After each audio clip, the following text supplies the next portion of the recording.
So, Marianne, you said we don't really know these shadow parts of ourselves. So how can we get an idea of what we might have in shadow? Well, that's a really good question, because these shadow parts of us are slightly out of reach. We don't really know that they're there. Most people come to this work more through a sense of dissatisfaction with their life, or struggle or pain, rather than because they actually know what their shadows are. But if you want to explore this, there are some little bits of detective work that you can do to try to find out what might be in shadow for you. The first idea that we use is the idea of projection. And this is the idea that if we've decided to cut off a part of ourselves, it's not really possible to do that.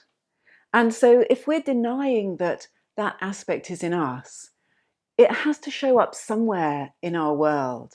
And so it shows up in the people around us. And when we see it there, we really don't like it.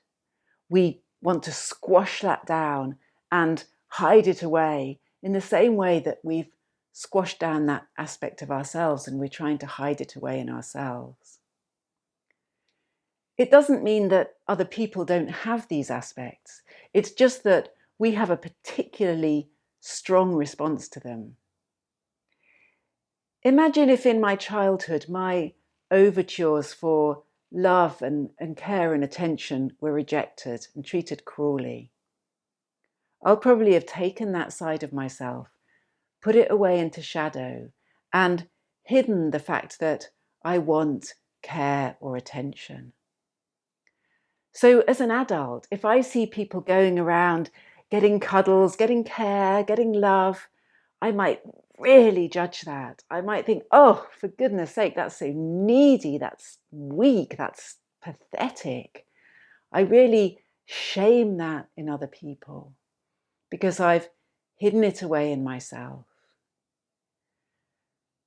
So one way we can explore what might be in shadow for us is to look at things that we really judge and have a strong reaction to in other people, and ask ourselves if that might be an aspect of us that we've hidden away and we're denying.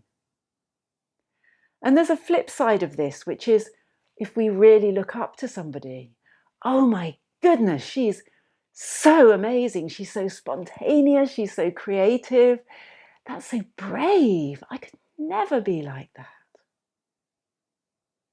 Well, actually, we believe you are like that. We all have this whole ball of human potential. But maybe this is a side that's been hidden away. So we can also look at aspects of other people that we really admire and ask ourselves if that might be a side of us that we have in shadow.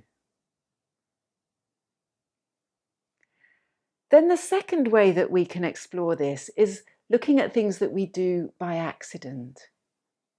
Doing things by accident is quite a hallmark of a shadow. It's as if this bag that we drag around isn't really shadow-proof, and at some point these shadows will come bursting out when we haven't planned it or wanted it. It's like trying to keep a beach ball down underwater. You use so much energy to keep it down, and you have to concentrate really hard. And the moment you lose attention, the ball comes bursting up with so much more force than if it was just bobbing around on the surface. And it's the same with our shadows. They can come bursting out when we take our eye off the ball for a moment, in ways that we would never have planned. Imagine if I've taken my anger and put that into shadow, decided that I'm a placid person, a calm person, a reasonable person, kind all the time. And then late one night, my partner knocks a glass off the table and I go for them. For goodness sake, what's wrong with you? How could you not have seen that?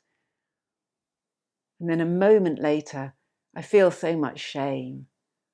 I really wish I hadn't behaved like that.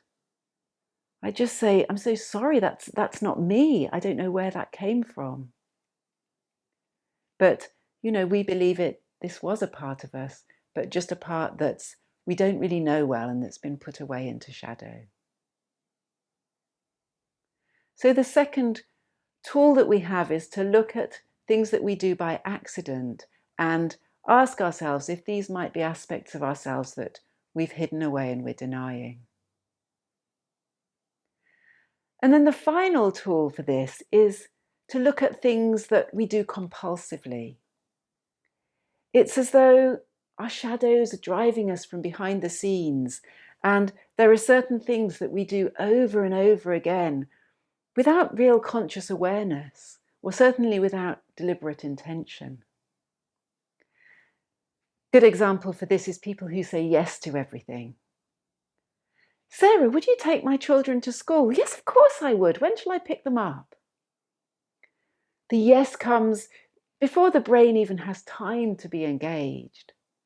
And afterwards, we might really regret saying yes, but it's something that we do compulsively. It's not in our conscious and deliberate control. So another way of looking at what might be in shadow for us is to look at things that we do compulsively and ask ourselves what shadows might be driving those behaviours.